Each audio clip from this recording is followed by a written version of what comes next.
کہ اس کے تمام ٹویٹ جو ہیں وہ دہشت گردوں کے حق میں آتے ہیں.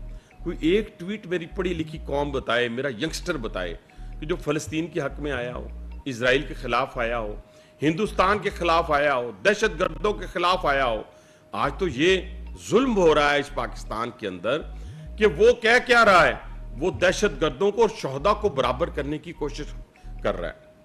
اور آج پاکستانی قوم نے اس چیز کو شکست دی ہے اور انشاءاللہ شکست دے گی.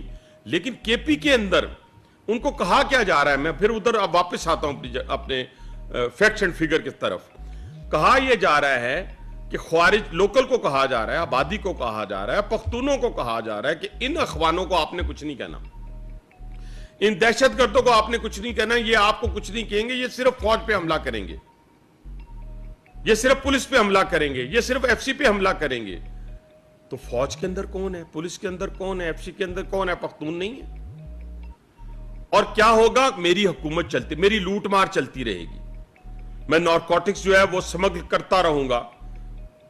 یعنی وزیر اعلیٰ کے پی کے گئے اور اس کی جو اس وقت پوری ٹیم ہے جو اس وقت اس نارکوٹکس کی سمگلنگ میں ملوث ہے, جو اس وقت وہاں پہ گاڑیوں کی سمگلنگ میں ملوث ہے, جو کرپشن میں ملوث ہے, اربوں روپے وہ وہاں سے اکٹھے کر کے بیرون ملک بھیج رہا ہے اور دہشت گردوں کو سیف پیسج دے رہا ہے. اور پھر کسی ایک شہید کے جنازے میں نکالیں, مجھے کوئی تصاویر بھیجیں, میری اس پریس ٹاک کے بعد آپ میرے موبائل نمبر پہ بھیجیں کہ نہیں جی وہ سی ایم تو فلان جگہ پہ گیا تھا, اس کے وزراء فلان جگہ پہ گئے تھے, اس کے پی ٹی آئی کا کوئی بھی جنرل سیکرٹری, صدر کس جنازے میں شہید کے گئے ہیں, ان کی حوصلہ افزائی ان کے لواحقین کی کرنے کے لیے نہیں گئے, بلکہ ان کا بانی پی ٹی آئی کہتا ہے کہ دہشت گردوں کے ساتھ مذاکرات کریں, یہ ہمارے بچے ہیں.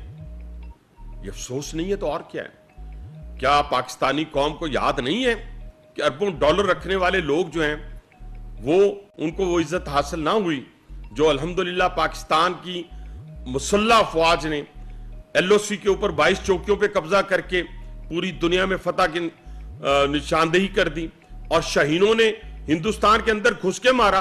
میں تصدیق نہیں کر رہا, دنیا کے بڑے بڑے ممالک جو ہیں ان کے صدور کہہ رہے ہیں کہ پاکستان نے 6 جہاز گرا دیے اور اس کی تصدیق کی جاتی ہے. آپ اس فوج کو اور ان شاہینوں کا مقابلہ کوئی نہیں کر سکتا, آپ کے ٹویٹ نہیں کر سکتے, آپ کی دہشت گردی نہیں کر سکتی, آپ کی غداری نہیں کر سکتی. لیکن پاکستانی قوم انشاءاللہ تعالی یہ سمجھنے سے بھی قاصر ہے کہ کیا ایک ایسا شخص جس کو وزیر اعظم بنایا گیا ہو اور وہ وزارت عظمیٰ میں رہا ہو اور وہ پاکستان کا بدخواہ ہو, پاکستان کے ساتھ غداری کرے, کس کے ساتھ مل کے, ملک دشمنوں کے ساتھ مل کے. کیا وہ اربوں ڈالر والے شام, لیبیا اور آپ کو عراق یاد نہیں ہے؟ لیکن کیا تھا, اس کے پاس پاکستان جیسی بہادر فوج نہیں تھی, پاکستان جیسی صلاحیت نہیں تھی. آج پاکستان کی وہ خارجہ پالیسی جس کی بدولت آج وزیر اعظم پاکستان آذربائیجان میں کھڑے ہیں, ڈپٹی پرائم منسٹر چائنا میں کھڑے ہیں, فیلڈ مارشل جو ہیں وہ یو ایس اے میں کھڑے ہیں, امریکہ میں کھڑے ہیں.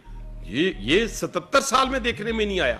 آپ تو وہ تھے جس نے ہمارے جتنے دوست ممالک تھے وہ سارے آپ سے بھاگ گئے تھے, وہ سب پاکستان سے دور چلے گئے تھے, اس لیے کہ آپ اسرائیل کی گود میں چلے گئے تھے, اس لیے کہ آپ ہندوستان کی گود میں چلے گئے تھے. اور آج بھی اس پاکستان کے اندر جتنا کھیل کھیلا جا رہا ہے صرف مقصد ایک ہے, پاکستانیوں مقصد ایک ہے کہ میری رہائی ہو جائے. پہلے 9 مئی کیا, 9 مئی کس لیے کیا؟ لوگ سمجھتے ہیں کہ 9 مئی شاید راتوں رات ہو گیا تھا. 9 مئی کے لیے پورا 1 سال پلاننگ کی گئی. اس پلاننگ کے تحت یہ تھا کہ پاکستان کے اندر شورش برپا کی جائے, اور شورش برپا کرنے کے نتیجے میں انسٹیٹیوشن کے اندر سے اور باہر سے سیولین کو ابھار کر اس ملک کے اندر بغاوت والا ماحول پیدا کیا جائے. لیکن الحمدللہ ہمارے انسٹیٹیوشن نے بھی اس کو شکست دی اور ہماری عوام نے بھی اس کو شکست دی. جب وہاں سے شکست خوردہ ہو گئے 9 مئی کے اس ماحول سے, تو پھر آپ نے آس لگا لی کہ فلاں صدر بنے گا, فلاں وزیر اعظم بنے گا تو میں باہر آ جاؤں گا. جب وہاں سے بھی نا امیدی ہو گئی تو آپ نے مکمل طور پہ دشمنوں کے ساتھ ہاتھ ملا لیا اور ہاتھ ملا کر دہشت گردی کی پشت بنائی شروع کر دی, جو آپ نے ہمیشہ کی. وہ جو جب آپ اپنے دور حکومت میں تھے تو وہی آپ ہی تھے نا جنہوں نے 40,000 دہشت گردوں کو اخوانوں کو لا کر بسایا کے پی کے مختلف علاقوں کے اندر اور کہا یہ ہمارے اپنے لوگ ہیں اور ان کو مسلح لوگوں کو اور وہ ٹرینڈ لوگ آج وہ باہر نکلے ہوئے ہیں, آج وہ دندناتے پھر رہے ہیں. آج وہ پنجاب میں تو نہیں دندنا, ایون کہ بلوچستان کے اندر بھی الحمدللہ ہم دہشت گردی کو شکست دے رہے ہیں. بے شک اس کے پیچھے ہندوستان اپنی پوری کوشش کر رہا ہے اور بہت ساری دنیا جو نہیں چاہتی پاکستان کی ترقی وہ اس میں کوشش میں لگے ہوئے ہیں. لیکن کے پی کے اندر اس کے اندر کون فیسیلیٹیٹر ہے, کون مدد کر رہا ہے اور کون دونوں چیزیں حاصل کر رہا ہے؟ ایک دشمن کی خوشنودی اور دوسرا کرپشن سے اپنے دونوں ہاتھ بھر رہا ہے. لیکن میں سمجھتا ہوں کہ اسٹیٹ اتنی کمزور نہیں ہے. میں سسٹم کو مانتا ہوں, سسٹم میں رہنا چاہتا ہوں, لیکن ایز اے پاکستانی مجھے پاکستان عزیز ہے. مجھے کوئی سسٹم سے سروکار نہیں ہے, مجھے پاکستان عزیز ہے. پاکستان کی اسٹیٹ اگر مضبوط ہوگی, میرا فوجی جوان جو اس کی سرحدوں کی حفاظت کرتے ہوئے اپنا گرم گرم لہو دے رہا ہے, جس کی وجہ سے اسلام آباد کی سڑکوں میں, لاہور کی سڑکوں پہ, کراچی اور پشاور کی سڑکوں پہ ہماری عزت جان اور مال محفوظ ہے, تو صرف اسی کی بدولت ہے. اور اس کو آج میں نہیں کہہ رہا, آج پاکستان کو میں ایز اے پاکستانی تو ہر وقت سربا سجود رہوں گا اللہ کے ہاں, اس کا شکر ادا کروں گا کہ مجھے اتنا مضبوط پاکستان ملا ہے کہ دشمن ہم سے کئی گنا بڑا دشمن جو ہے وہ ہمارے پاس سے گزر نہیں سکا. یعنی ہمیں شکست تو دور کی بات ہے, ہمارے پاس سے نہیں گزر سکا. اور جب ہم نے چاہا تو ہم نے اس کو وہ شکست فاش دی کہ وہ رہتی دنیا تک اس کو یاد رکھے گا. لیکن اس کو مان کون رہا ہے؟ اس فتح کو کون مان رہا ہے؟ جب وزیر اعظم پاکستان یا فیلڈ مارشل دنیا میں جا رہے ہیں تو کون باہوں کے ساتھ, کھلی باہوں کے ساتھ ان کو استقبال کر رہا ہے, ان کو ریسپشن دے رہا ہے, ان کو خراج تحسین پیش کر رہا ہے. آج امت مسلمہ کی امیدوں کا مرکز پاکستان بن گیا ہے. کیوں بن گیا؟ پہلے بھی پاکستان موجود تھا, پہلے بھی پاکستان کی طرف امت مسلمہ دیکھتی تھی. لیکن آج 77 سالہ تاریخ میں جو ہمیں فتح اللہ تعالیٰ نے نصیب کی ہے, آپ نے تو اس میں بھی کیڑے نکالے. آپ کی تو باجی نے اس میں بھی کیڑے نکالے, اس میں بھی اس کو کہا کہ یہ جو ہے یہ نورا کشتی ہے, یہ پاکستان کو خدا نہ خواستہ شکست ہوگی یا پاکستان مار کھائے گا. اور جب وہ دشمن بھاگا تو آپ بھی بھاگ گئے. اور آج تک آپ کے منہ سے مارکہ حق کے حوالے سے ایک ٹویٹ نہیں نکل سکا, ایک ٹویٹ نہیں نکل سکا. آپ جیل کے اندر موجود ہونے کے باوجود آپ کی باجی جب جاتی ہیں تو کیسز پہ بات نہیں کرتی. وہ نہیں کہتی کہ ہم کرپٹ تھے, نہیں تھے, ہمیں سزا غلط ہوئی ہے, نہیں ہوئی ہے. وہ باہر نکل کے وہی بیانیہ جو دشمن کا بیانیہ ہے اس بیانیے کو یہاں بیان کیا جاتا ہے. الحمدللہ ہم اپنے شہداء کے وارث بھی ہیں. ہم اس پاکستان کی سالمیت کے لیے اپنی جان اور مال دونوں قربان کریں گے. میں پاکستانی قوم کی بات کر رہا ہوں اور ہمیں فخر ہے اپنے فیلڈ مارشل کے اوپر, اپنے وزیر اعظم کے اوپر, اپنی فوج کے اوپر, اپنی نیوی کے اوپر, اپنی ایئر فورس کے اوپر, اپنی مسلح افواج کے اوپر, اپنے کمانڈوز کے اوپر. میں خراج تحسین پیش کرتا ہوں میجر عدنان شہید کو, جس کا تعلق میرے حلقے سے تھا, اور میں اس کی فیملی کو سلوٹ پیش کرتا ہوں کہ جنہوں نے اس حوصلے کا مظاہرہ کیا کہ جو دشمن نے بیٹھ کے سوچا ہوگا کہ ہم ان کے حوصلے پست کر دیں گے, لیکن نہیں, ان کی گفتگو سے پوری قوم کو اس پہ فخر ہوا, اپنے میجر پہ. اور ایسے کئی میجر اور ایسے کئی ہمارے جوان اور کئی ہمارے فوج کے اعلیٰ افسران, سب پہ ہمیں انشاءاللہ تعالی ہمیں فخر ہے. اور ان کی قربانیوں کو ہم اب ایسی نظروں سے دیکھتے ہیں کہ شاید ہم پوری قوم ان کا قرض نہ چکا سکیں. میں صرف اتنی بات کہوں گا کہ یہ پاکستان ہے تو ہم ہیں. خدا نہ خواستہ اس پاکستان کو آنچ آئی تو یہ میٹھی میٹھی گفتگو, یہ میٹھے میٹھے ہمارے آنا جانا, یہ ادھر ادھر پھرنا, بڑی آزادی کے ساتھ ان قوموں کو دیکھیں, پوچھیں مقبوضہ کشمیر کے مسلمانوں سے. میرے بھائیوں, مقبوضہ کشمیر کے مسلمانوں سے پوچھیں, میری ماں, بہن اور بیٹی سے پوچھیں, کیا عزت محفوظ ہے, کیا مال محفوظ ہے, کیا جان محفوظ ہے.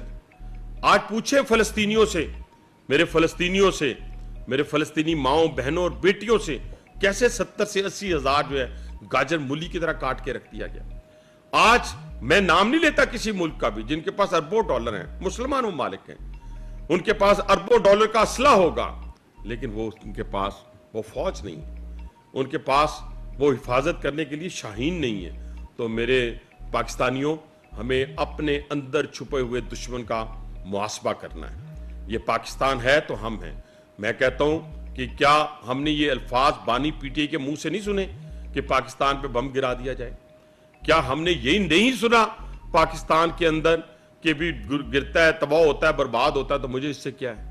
اس لیے کہ آپ کو اپنا اقتدار مقدم تھا، آپ کو پاکستان مقدم نہیں تھا۔ اس پاکستان کی بنیادوں میں ہماری ماؤں بہنوں اور بیٹیوں کا خون ہے، اور اسی ماؤں بہنوں اور بیٹیوں کی خون کی بدولت پاکستان بنا۔ اس قائد اعظم کے پاکستان کو اور علامہ اقبال کے پاکستان کو ہم اسی طرح انشاءاللہ تعالی تمام تر تعصبات سے بالاتر ہو کر، پختون، بلوچ، سندھی، پنجابی، ان ساروں چیزوں سے بالاتر ہو کر، پہلے بھی دشمن نے کوشش کی کہ ہم لسانیت کی بنیاد کے اوپر، صوبائیت کی بنیاد کے اوپر پاکستان کو تقسیم کر سکیں، نہیں تقسیم کر سکیں، لیکن یہ جو فطرت الانتشار ہے، یہ جو منظم سازش کے تحت باہر بیٹھ کے بھی اپنی فیکٹریاں چلا رہا ہے اور اس پاکستان کے اندر بھی فیکٹریاں چلا رہا ہے، ہم نے اس کو ایکسپوز کرنا ہے۔ اور میں نے اگر فیکٹس اینڈ فگر کے بغیر بات کی ہو، کوئی سیاسی بات کی ہو تو مجھے بتائیں۔ میں 3 سوالات چھوڑ کے جا رہا ہوں آپ کے پاس۔ کیا میرے کسی شہید کا جنازہ بانی پی ٹی آئی کے کسی وزیر نے، کسی ایم این اے، کسی ایم پی اے نے پڑھا ہے تو تصاویر واٹس ایپ کریں۔ کیا بانی پی ٹی آئی کا ایک ٹویٹ بھی فلسطینیوں کے حق میں آیا ہے تو مجھے واٹس ایپ کریں۔ کیا بانی پی ٹی آئی کا ٹویٹ یہ نہیں آیا کہ یہ جو دہشت گرد ہے، ہمارے بھائی ہیں، یہ جو اخوان ہیں، ان کو یہاں سے نہ نکالا جائے؟ ہم کیوں نکال رہے ہیں؟ ہم نے 44 سال گلے سے لگایا آپ کو، 44 ایئرز ہم نے آپ کو گلے سے لگایا۔ آپ نے ہمارے پرچم کی توہین کی، اپنے پاؤں تلے روندا۔ آپ ہندوستان ہو اور دنیا، ہندوستان کے مقابلے میں آپ نے ہمیشہ جو ہے ہندوستان کی حمایت کی پاکستان کے مقابلے میں۔ آپ نے ہمارے ہاں دہشت گردی کے کیمپ آ کے قائم کیے، آپ اپنے ملک سے نکلتے ہیں، یہاں دہشت گردی کرتے ہیں۔ ہمیں کیا صلہ دیا؟ آپ ہمارے لیے تو یہاں دہشت گردی کا سب سے بڑا مرکز جو ہوا کرتا تھا وہ اخوان تھے۔ یہاں پہ جتنے جلاؤ گھراؤ ہوا کرتے تھے وہ اخوان شامل ہوا کرتے تھے۔ کون سا ملک ہے جہاں پہ جا کر آپ نے ایران اور جو اسرائیل کی جنگ ہے اس میں ایران کے خلاف کردار ادا کیا انہی اخوانیوں نے؟ تو آج ہم نے اس مملکت خدا داد پاکستان کی سالمیت کے لیے یہ قدم اٹھایا تو اس ٹویٹر اکاؤنٹ کے ذریعے کہا جاتا ہے کہ یہ ہمارے بھائی ہیں، وہ بھائی ہیں جو ہمارے مسلح افواج پہ حملہ آور ہیں، وہ بھائی ہیں جو ہماری پولیس پہ حملہ آور ہیں، وہ بھائی ہیں جو ہمارے بچوں پہ، چھوٹے چھوٹے بچوں پہ، خواتین پہ حملہ آور ہیں۔ تو اس لیے یہ آپ ضرور مجھے بتائیے گا کہ کب ٹویٹ کیا شہداء کے حق میں، کب ٹویٹ کیا اخوانیوں کے خلاف، اور کب آج یہ اپنی حکومت کو بار بار کہا جاتا ہے کہ جناب آپ ان کو نکالیں گے، آپ ان کی حفاظت کریں، یہ فلاں کریں۔ اس لیے وہ دندناتے پھر رہے ہیں۔ انشاءاللہ تعالی یہ وقت دور نہیں ہے، وہ وقت دور نہیں ہے جب ہم ان خوارج کو، ان دہشت گردوں کو، ان کا کلا کما بھی کریں گے اور اس ملک سے نکال کے دم لیں گے۔ بہت شکریہ، تھینک یو۔